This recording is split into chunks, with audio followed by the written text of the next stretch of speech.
free coffee, but they're also going to have the truck outside. So if you want a fancy drink, like latte or anything, I'll be out there. So the truck will be outside also. I do have one quick announcement. We're starting about 2 minutes late because I was able to get onto the Smith Center website and I did get my Book of Mormon tickets. So I'm excited. Hey, where's my tickets? Well, you can't have any. You can't have any unless you buy it. Now, the unfortunate thing is I didn't know that my girlfriend was also going online, so we now have 4 tickets. So I got some friends that I'm going to ask. So very good. Where? What seat? Oh, no. Hers are 3rd row, and mine weren't as good. Thanks, everybody. Thanks for being here. Can you make money blogging? Anybody? Does anybody here make money blogging? Yeah, got 2 in the corner. A bunch here. No, you don't want to do it for free. Absolutely. But I'm guessing that a lot more people want to make money blogging. Does that sound about right? Yes. Yeah, hands are going up? Absolutely. Okay, our next speaker wants you to know the things you need to do and the things you don't need to do. It's just that simple. The first question you have to ask yourself is, do I want to make money blogging? Our speaker has created and runs over 25 blogs. Do you monetize all of them? A good portion of them are monetized. He's making money. They run across 3 different niches: healthcare IT, reality TV, and Vegas startups. One of my favorites. Everybody, John Lynn.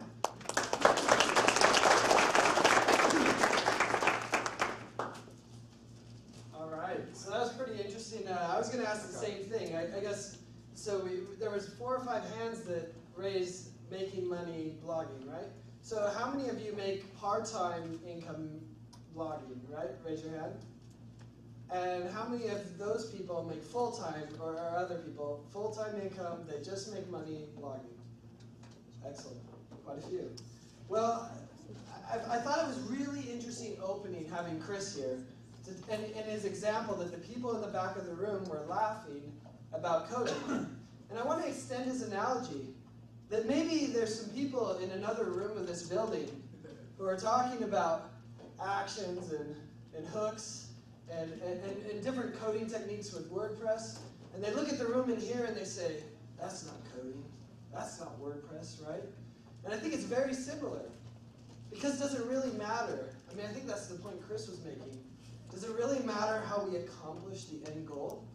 Do you need to know the low-level coding of WordPress to be successful?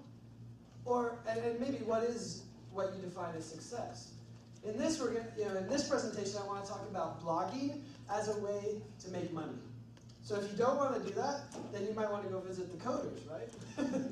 But obviously, with the title, it's pretty self-explanatory. I mean, a lot of people look at blogging and they see blogging and think, yeah, I'm just going to be sitting on a park bench doing my blogging and the money just kind of flows down, right? Is that how it works? Well, not really. It's a lot harder than that. But it's like most startup companies. They usually say, if you predict how much you're going to make in the first year, it's probably going to be 1/10 of what you think you're going to make. But then if you predict how much you're going to make in the 5th year, it can be 10 times big as what you expect. And that's the same with blogging. Up front, you're not going to see very much. You have to build it over time. But the challenge is how do you do it, right? How much work does it take to really become a full-time blogger? This is kind of my little profile slide. I started blogging in 2005, really early on with WordPress. In fact, 6 months before that, a guy at my work had said, hey, why don't you use WordPress for this site? I was like, why do I want to do that? I'll just code it myself. And then I was skeptical, obviously. Well, a few months later, I said, maybe I should just roll it out, see what it's like. I was like, bored on a weekend, so I rolled out a WordPress install and started blogging. Well, then I had an idea. I kept blogging and blogging, so I started it really in 2005. And then, over time, I slowly grew my blog. And in 2010, I was able to quit the day job. I remember it was April 1st. I actually started that job April 1st, and I left April 1st. I'm not sure who got the April Fool's joke. But it was fun. It was fun, the irony of both. But if you look at this, right, my network has created a pretty massive amount. 25 blogs. Those are the ones that make money. I have a few others that I just do journal and whatnot, right? A family blog. Then I have done 15,000 posts across those sites. Imagine the work required to do 15,000 posts. Do you want to do that? Right? Do you want to make money blogging? Well, it takes a serious effort. Now, no doubt, you know, in 2010, that number was much smaller, right? Since then, I've done a lot more. But it takes a significant amount of work to do it. I'm not going to screw around with you. It's not like it's just easy, right? It still takes work. But the nice thing is the rewards are really powerful. I mean, we have 30 million views, 122,000 comments. And you see, these are my 3 niches, which I mostly put up there to say, it doesn't matter what you blog about. I mean, I've been successful in healthcare IT, one of the driest subjects you'll ever find. I literally started writing about it for 6 months, and then I said, who reads this crap? If I'm a doctor, I don't go home and say, let's search for electronic medical record. Turns out it's actually really valuable. There's a lot. I was actually wrong. There's a lot of people who read this stuff. So you can choose whatever niche you want, and we'll talk about that a little more. I did a reality TV. The principles apply the exact same. Vegas startups, I'm doing some of it. And killer blogging is my, I was hoping to have it all launched by today, but right now it's just a landing page. Within the next week I should have it finished. It's kind of my, how did I do what I do, right? It's the practical advice to do it. And of course, if you want to tweet during this, I'm a tech guy. But so let's say you want to make money blogging, right? That's the goal. Well, when I started blogging, I must admit, I was really naive. I had no idea what I was doing. I look at those posts and I think, man, I was an idiot. I had no clue what I was doing. I'm kind of embarrassed by it, but I leave them up because it tells an important story. It doesn't matter. You can make mistakes. People forgive you. It's okay. I was just having fun. I mean, I like to equate it to someone playing a video game. What is blogging? It's repetitive motion watching a score go up. That's what a video game is, right? Just the difference is in blogging, your score is page views and dollar signs. I know I love saving Princess, but dollar signs are a little bit more valuable, right? Well, how did that change when I became a full-time blogger? Well, I realized that I really am more of an entrepreneur than I am a journalist. And I think that's an important distinction, right? Because if I was just a journalist, I would treat my blog very differently. But my goal is to be an entrepreneur. I want to make money with my blog, not just espouse some journalistic integrity. Not that I don't have journalistic integrity or those type of principles don't apply to me, but that's not how I approach it, the way a journalist would. I want to be a thought leader. A lot of the things I'm doing, I want to be the one that knows the most about that subject. Because thought leadership is really valuable. Is that journalistic? Sometimes. Is it not journalistic? Sometimes I'm not very journalistic, but I'm trying to help someone understand something at a deeper level. I'm trying to provide something of real value. And if you do that on a blog, then you will create real value for yourself. And the best part is, even when I'm doing all of this, it's still a lot of fun. I mean, when I first quit the day job, my wife said to me, so it gets to Christmas time, she's like, so are you going to take some time off work? Oh, that's an interesting question. Should I take time off work? It's like, what do you do when you take time off work? Well, you usually do your hobbies, right? You do the things that you enjoy. Well, what happens when your hobby is your job? If you tell me not to do my job, you're punishing me. You're not benefiting me. You're not saying have a vacation, go do something else. No.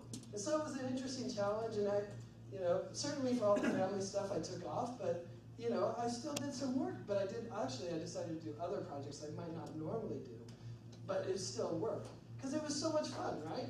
So that's the challenge that you have to deal with if you become a full-time blogger. So I hope all of you get that opportunity. But really, at the end of the day, the key question for this presentation is, if I want to make money blogging, how do I do that? And the keys I've seen as I've talked to hundreds and hundreds and thousands of bloggers is, you have to know what to do and what not to do. And unfortunately, a lot of people really screw this up. In fact, I know a lot of really hard-working mommy bloggers. I mean, they work so much harder than me. And when I first started blogging, these women, and they were mostly women, there were a few men, they were blogging like crazy. I couldn't believe the time they committed. They were creating amazing content, and they were making nothing, or almost nothing. And I was like, well, what's the difference, right? What changes it? And the key is focus. Well, not that focus, right? It's focusing on the right thing. If you're not focused on the right things, you won't get the results that you expect. So this is really a discussion today, a presentation about what is most important to focus on.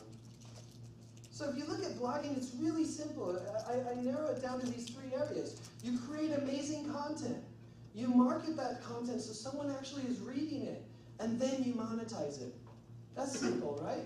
That's all blogging is. In fact, it's all content's ever been. You create the content, you market it so someone reads it, and then you can make money. That's how it works. The problem is most people take it in this form. They create a ton of content, they spend almost no time marketing it or monetizing it. Because that's what they are. They're journalists, right? Or they're a mommy blogger who just wants to write about their kids because they enjoy writing about it. Or whatever, right? They write about this because they love it and they enjoy the writing part. But then they transgress the other 2 parts that are most important, marketing and monetization. Now the next step of a blogger lifestyle is they start saying, wait, I've been spending all this time blogging, right? I want to make some money. Their husband, their spouse, whoever is saying, you're spending a lot of time, why don't we have some results here? So it's like, I better monetize it, right? So they hop on board and they start digging into monetization and they start putting up affiliate links and they're signing up for every ad network possible and they try to monetize it. And do they see any results? The answer is not really, right? They can show that $20 check to their spouse and they say, well, that almost buys us dinner, right? It doesn't quite work, right? So what's the real way you should do it? This is the right strategy if you want to make money blogging. You create amazing content. You still have to have content. And the strategy I espouse is creating regular content. You need that regular content. But then you have to market it as much as you do the content. And to be honest, a lot of you out there are probably saying, I don't want to market my content. But that's fine. You don't have to, right? There's a lot of ways to do blogging and have fun. And certainly, maybe you just blog because it's a good time. And I'm not against that, right? But if you want to make money blogging, then you got to market it. So I heard someone say one time, if you don't market yourself, no one else will. It's true with your blog. If you don't market your blog, no one else is going to do it for you. So you have to do it. In fact, I espouse 50-50 content marketing. You notice that's 100%. I didn't even talk about the monetization, right? Because guess what? If you have amazing content and you have readership, then it's easy to monetize. You bring me a blog with a large readership and a lot of great content, and we can find you easy ways to monetize it, right? But until you get that, you don't even need to worry about the monetization. We'll talk a little bit more about that in a minute. So let me look at some of the to-dos and not to-dos. That's what I call them. And each one will kind of espouse a principle that will help you maintain your focus when you're blogging. The first is do not write about everything. I know it's fun. Don't get me wrong. I love writing about everything too. But think about this from an advertiser's perspective. If you just wrote about dinner with your spouse on a date night, and then your next blog post is about your CNN video story about something on Iran, and then your next story is about how you wish that you could buy the lingerie from Victoria's Secret, and then your next post, you get the idea, right? The advertiser has no idea what to expect. They're like, is my ad going to be next to a lingerie thing, or is it going to be next to a story about Iran? I don't know. I'm not paying for advertisements on there, right? So advertisers like to have focus. So don't try to write about everything. Now, of course, you might have multiple interests like me. And so that's why you end up with a network about healthcare IT, and another one about reality TV, and another one about Vegas startups, right? So you can create multiple niche sites, although at the beginning you probably want to start with one. Like I said, focus, right? But you do want to write about something that's monetizable. You know, I love the African sparrows, right? They're really beautiful creatures. But really, can you monetize a site about the African sparrow? The answer is maybe, probably not, right? And I have that example in my own, right? Like my reality TV stuff, it is super fun to write. I have a lot of amazing experiences where I get to meet these stars and these people on the show, and I get to go see the tapings, and I'm like, wow, this is awesome. I even make money, right? But I'll tell you, it makes a lot more money to write about electronic medical record, where a doctor is going to drop $60,000 per doctor. In some cases, that's millions of dollars on a purchase for an electronic medical record system. Do you think those advertisers want those people? Yeah, it's a lot easier to monetize something where they're going to spend $1 million over a couple of years than a reality TV site where we list a song and they buy $1 iTunes song. That said, I can actually drive a lot more traffic to reality TV, so you can make money from it, right? But not all niches are created equal. So it is worth considering, what am I writing about, and is it monetizable? This one's going to ruffle a lot of people's feathers, I hope. Maybe all the other people in the other room. But don't waste time on themes and plugins, right? I know some people, it's like, well, it kind of reminds me of my aunt, right? I was hanging out with my aunt. She's a single 55-year-old. She worked at Nordstrom, and she had a date. And I was staying with her, and she's like, hey, she comes out with the outfit. She's like, do you think this is good for my date? Oh yeah, that looks good. And she comes out with her second outfit. Do you think this looks good for the date? I'm like, Aunt Margaret is her name. I said, that's good enough, right? Choose one, right? And a lot of people treat their blog that way. They're like, well, my theme isn't quite right, you know? Or it's not on, it's not with the trend, right? So I better change it, because I'm not on trend. Well, does on trend make you any money? Maybe, maybe not. Here's what you should do. You should find a good enough theme. Now, for you to understand it, I created this really beautiful, sophisticated chart. This is a chart that helps you understand where you should spend time when choosing a theme. As the chart goes up, there's this chart, as you go up, you reach a happy spot, where once you reach it, that it says it's good enough, right? This theme is acceptable, and people will look at it and say, oh, this person's a professional, or this person represents themselves well. Once you reach that spot, stop. That's good enough, right? Any other time you spend on that theme has marginal returns. I mean, you see the graph, it barely goes up. And so you're going to get marginal returns for every hour you spend. That's the gulf of wasted time. That's the time you spend changing your theme. And guess what? Every time you change from one theme to another theme, you go back to this starting point. And you have to find that sweet spot again. And many of you like to be in this gulf of wasted time eternally and just live in there. And if you like that, that's not a problem. You just become a theme developer. Go in the other room and become a theme developer, and then live in that world, and then it's not wasted time because your product is creating those themes, right? And that's great. Now there is one caveat. I think that if you're an artist, right? If you're an artist, or if you're a model, where your image is everything, then maybe it's a different story. But that's a different way to make money blogging too, right? I mean, if you're a model, I can make a pretty site for any model, right? I put her picture up there, or his picture, and I'm done, right? It looks beautiful, right? If I have pretty pictures, that's easy. But so there is that exception. But stop wasting time on this, right? Now, this is the next one, is do not read another tutorial. So people get into this habit where they're like, oh, I don't know enough. You'll never know enough. Guess what? I didn't have any clue when I started, right? I just started doing. Doing is much more powerful than reading and reading and reading. And guess what? You're going to start reading, and this person's going to contradict this person, who's going to contradict this person, then you're not going to be sure what way to go at all. And the only way you're going to find out is by doing it. But if you read so much that you're confused, then you won't do anything. So choose one that you think is powerful, that you think will work, and then go to work and discover it for yourself. And that's not that you're not going to educate yourself over time. You can, right? There can be some education. You can come to events like this and interact with people and learn. And maybe you hear about a new tool. You spend, a half hour reading it, right? But too many people get stuck in the tutorial circle, and they don't ever get out of it. But I would say read content in your niche. That's how you fill your mind with the stuff that you're going to be able to create on your blog. That's how you're going to know who the real influencers are in what you're blogging about, by reading their stuff. It's going to make you better. I love this. Journalistic professor said, if you want to be a great writer, be a great reader. Because, and I looked at it, I said, well, when you read, it's like putting raw materials in your head. And the more raw materials that you have available, the more you can create.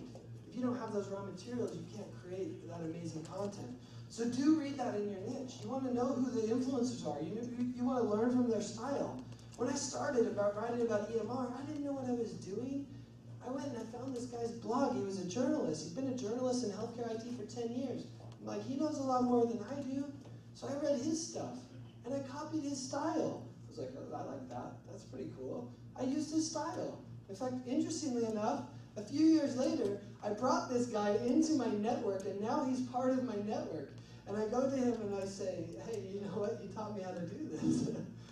Interesting, though, he's never committed to his blog, so he's still working that journalistic thing. I haven't been able to convince him to really fully commit to the blog. But it's important, as you read, you learn. And so read within your niche, it will make you a better blogger. The next is do get lucky, right? Not really that lucky, or not this luck, right? And I guess kind of this luck, but luck plays a big factor. I mean, how did I stumble upon So You Think You Can Dance in season 2 right before it took off? It took a little bit of luck, right? But I love the show. I started writing about it, and boom, it exploded. Same with the electronic medical record stuff. How did I know that Obama was going to give us $36 billion for doctors to get their electronic medical record? That was lucky, right? But this quote from Thomas Jefferson encapsulates, can't speak, encapsulates, whatever, you know what I mean, luck really well, right? He said, I'm a great believer in luck, and I find the harder I work, the more I have of it. Sure, I got lucky that Obama gave $36 billion to the thing I was writing about, but I've been writing about it for how many years before that? 4 years writing about electronic medical record, right? So did I get lucky? Yeah. But did I work really hard to make sure I was in a position so that I was able to be lucky? Absolutely, right? So all of that work before helped me discover and be ready for when the luck came. Jim Collins, a famous business speaker, he calls it the return on luck. He said, when luck comes to all of us, the question is, what do we do with it? And are we ready for it? And if we are, then we're going to see the success and we can start making money blogging. This next one is you should spend time on social. Social media is so amazing, right? When I started blogging, Twitter didn't even exist. Facebook was a college network that I couldn't get into, right? There were very few tools for doing it. The best we had was SEO. In fact, that's where I started, doing search engine optimization. I didn't have any social tools to drive any traffic to my site. Closest I came was going to Wikipedia and trying to get a link on there, which is another story for another day. But social is really valuable. And there's two parts of social. One is drive traffic, right? You want traffic to your site. That's the whole marketing piece. But the second is discovering content. Social is great for that. It's great for discovering what you can write about. I'm sure when you start writing, most people go through this when they're blogging. They hit 20 blog posts and they're like, what do I write next? If you go to social and you're reading regularly on social and you're discovering what's interesting, you're discovering what people care about, right? Because if you see them sharing it all the time, you're like, oh, maybe I should write about that. I can add that. So social is really powerful. Now there's a problem though. It's kind of like that theme customization thing, right? You don't want to spend too much time on social. Here's my strategy for social. You take a network, whether it's Twitter, whether it's Facebook, Google+, LinkedIn, you choose, right? You choose one of them. You dive into it. You like roll around in it. You test it out. You try everything possible. You make mistakes, right? You make some people angry. You piss them off because you said something or you didn't do some cultural norm because this group doesn't allow you to do that, right? And you see what happens. You just get in there and really get into the deep of that network. Spend a little time in there really deeply thinking about it and seeing how that works. And then you say, how can I get value out of this? And then you create a sustainable path forward. You say, okay, this is how I want to interact on this social media. And then you put that plan in place, and then you move on, right? So you create a sustainable pathway to do that. And whether it's through auto-posting links, using something like Deliver It, or some other tool like that, That's fine, but then you discover what matters on each network. And you need to understand that. But then you let it go, right? You let go whatever doesn't provide value, because you don't want to spend too much time. How am I at time, by the way? You've got 15. Okay. This next one is do reply to every comment. Comments are like gold. And guess what? Gold is really hard to find, right? So if someone takes the time to comment, you should reply. You should engage them. And don't make it this, thank you for commenting, right? That's not a reply. It's nice, right? And I don't want to say anything about gratitude. You shouldn't be grateful to them, right? But if they said something, extend that conversation. Reply to that comment, right? Disagree with them, extend it. Or if they say something that's really interesting, ask them a question, right? In the comments. And then they hear that question, like, oh, you know what? They really do care about me. Maybe I should read their blog more often, right? And then they start engaging. I love the idea that if someone reads a site, they might remember the info. But once they engage with the site, they'll never forget it, right? Because they've participated. That's their site then. So engage with them on every comment that they write. And do it at a really deep level. But you shouldn't get upset over no comments, right? Comments are really hard to come by. I mean, there's a graph for this, and I forget the exact numbers, but it's something like 90% of people just consume, right? That's all they do. And it's true across a web app, it's true across a blog. 90% just consume the content. That's all they want to do. You're not going to buck that trend, right?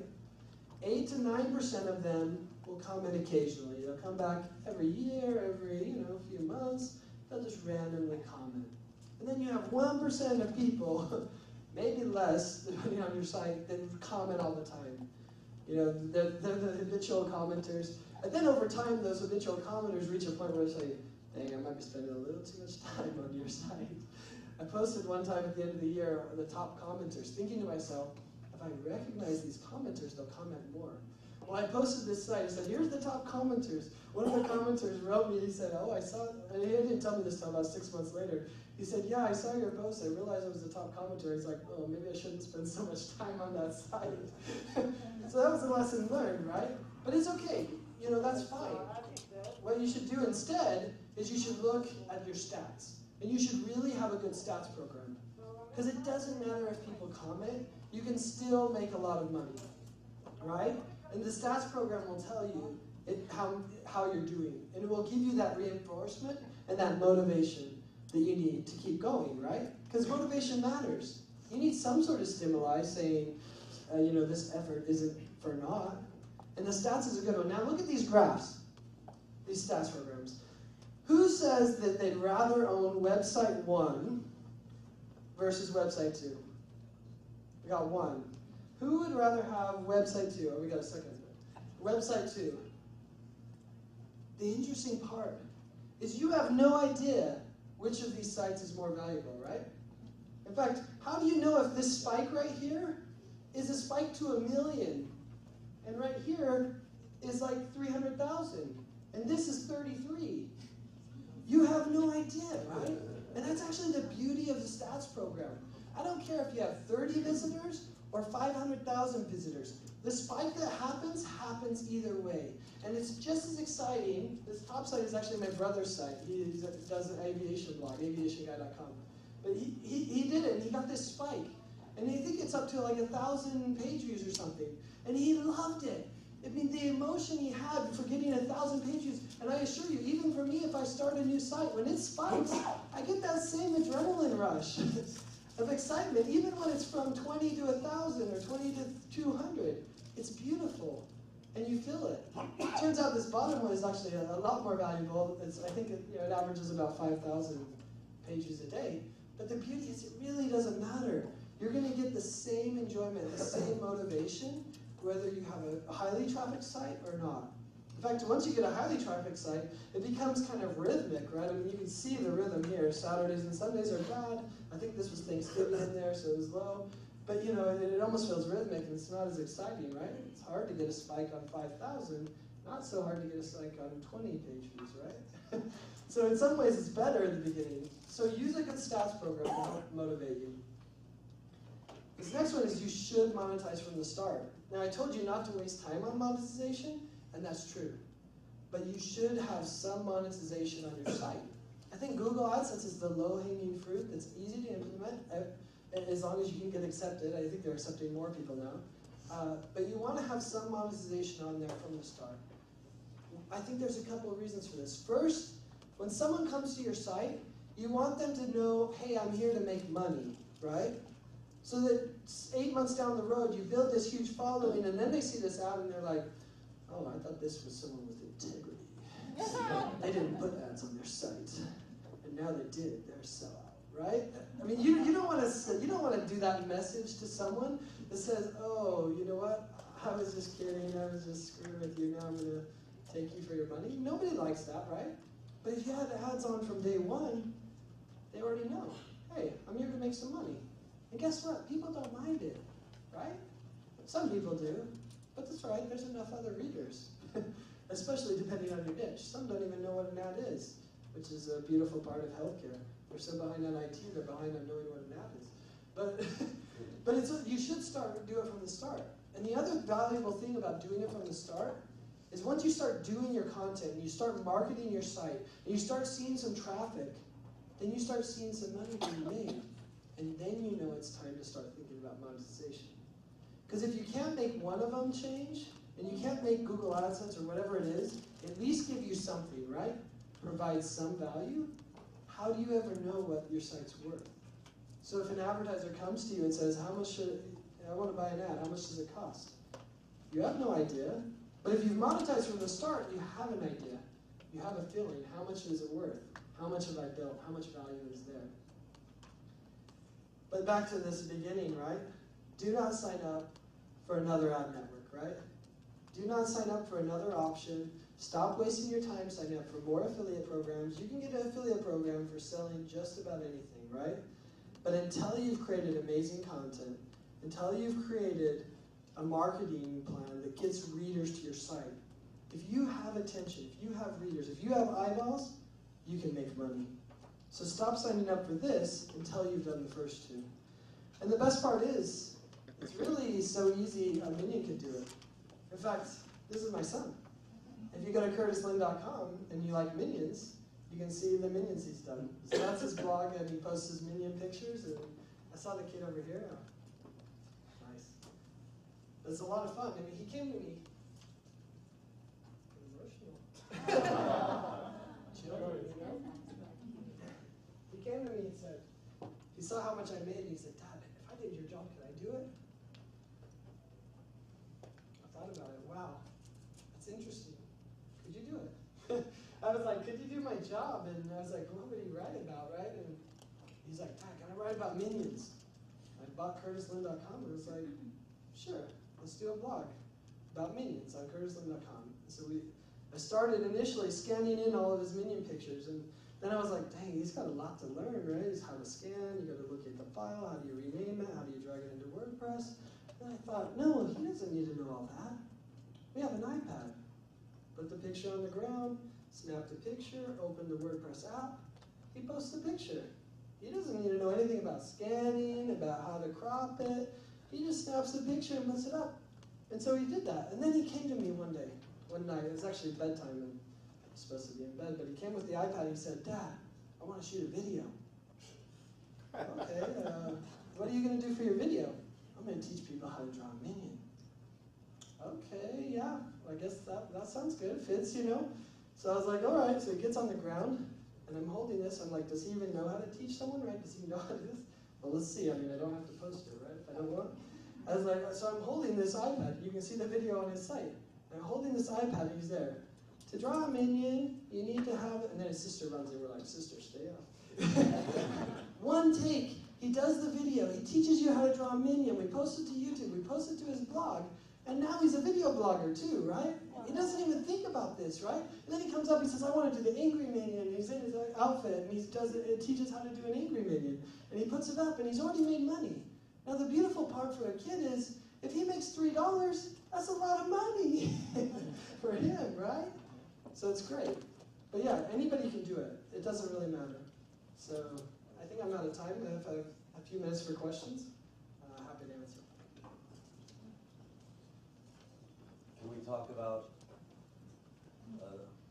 talk about the marketing thing? Sure. Like, what do you do that I can write down that I just do what you do and make millions of dollars? And isn't that the key, right? I mean, the key to marketing is that each niche is different, right? Although I would say SEO applies regardless, right? So if you're doing search engine optimization, it applies regardless of niche. The key question is, what are the influencing sites you can use to get links from that will help you in SEO? So certainly you can apply an SEO plugin, all-in-one SEO or Yoast are the two best. Just choose one and go with it, right? You don't need to spend any more time. Choose one of those two, you're done. SEO is done on site, right?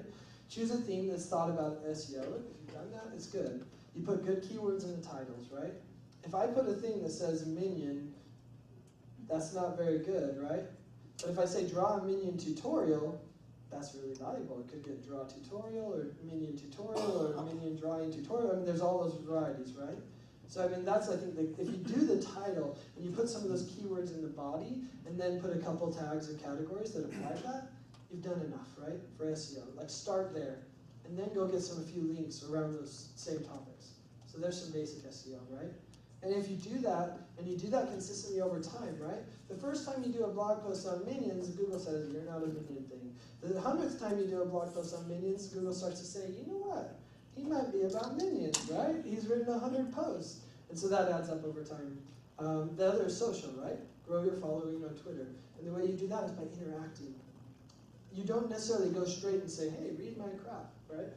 I mean, it's not crap, it's quality crap. But, you know, so you go on there and you interact with them, right? And you see someone that's talking about minions, since we're on minions, and you interact with them and you say, hey, you know, see this minion drawing I did? And you put the minion drawing right on there, right? And then they start seeing it, right? So you interact with them and you engage on each of the social. So I think social's the next one. Email's another good one, right? I wish I would have started email way earlier than I did. I wish I would have started capturing email addresses. It's amazing, people will put email addresses in and you would, you know, you wouldn't think. You're like, really? You just subscribed to that? All right, that's good. So start early on that. But yeah, I mean, I think to me the best strategy is social and SEO. That's my approach. One quick one. Oh man, you better choose. Video blog compared to a script. Compared to like writing, just Yes, written? yes. So it's really interesting. I always avoided video for the longest time because I was just like, how do you scale quality video? I'm like, it's so hard to scale a quality video, and how am I going to get my return, right? Because I'm an entrepreneur, I'm not a journalist. So I'm like, how do I get the return on all the time I spent editing the video and everything like that? So I avoided it for the longest time. But two things have changed that now I'm doing lots of video actually. The first is Google bought YouTube, although that was a while ago, and now videos are integrated into search results. So video now is a part of SEO. If I have 1,000 minion videos, do you think Google's going to list me for minion videos, whether it's on YouTube, which is a kind of a search engine of videos, and they're going to integrate it into their regular search results, right? Or on the EMR side? If I have one about ICD-10, which nobody creates videos about ICD-10, right? Because you don't even know what that is. You know, so it's like if I have that whole suite of videos across those topics, I'm going to get the benefit from it. But then the second one was that I looked at it and said, well, how do I create scalable video? And I think that the key for me in my sites is Google Plus Hangout. And it doesn't apply to all niches, although it could apply to most. I love Google Plus Hangout as a scalable way to create video. I mean, I'm connecting with these CEOs of these publicly traded companies on Google Video, and I'm doing an interview with them. Ambitiously, I call it the Charlie Rose of healthcare IT, right? I'm sitting down with them and having that type of interview with them. And there's no way I was flying to Boston to do this video. There was no way I was catching them at a conference where they're super busy to do it. But with Google Video, we get online, we're connected, I click record, and we start talking. And we record it. And when I click end broadcast, it publishes it to YouTube. And then I put it on my blog. I'm done. There's no post-processing, editing. There's no pre-production. I mean, maybe I have to come up with some good questions and whatnot, right? I just shoot it once and publish it and move on. So that's my approach to video. Otherwise, I think it's hard to monetize when you're really doing hardcore production. I mean, there's a reason Hollywood spends millions to create movies, right? So That's my thought. John Lynn, everybody. Let's start making some money.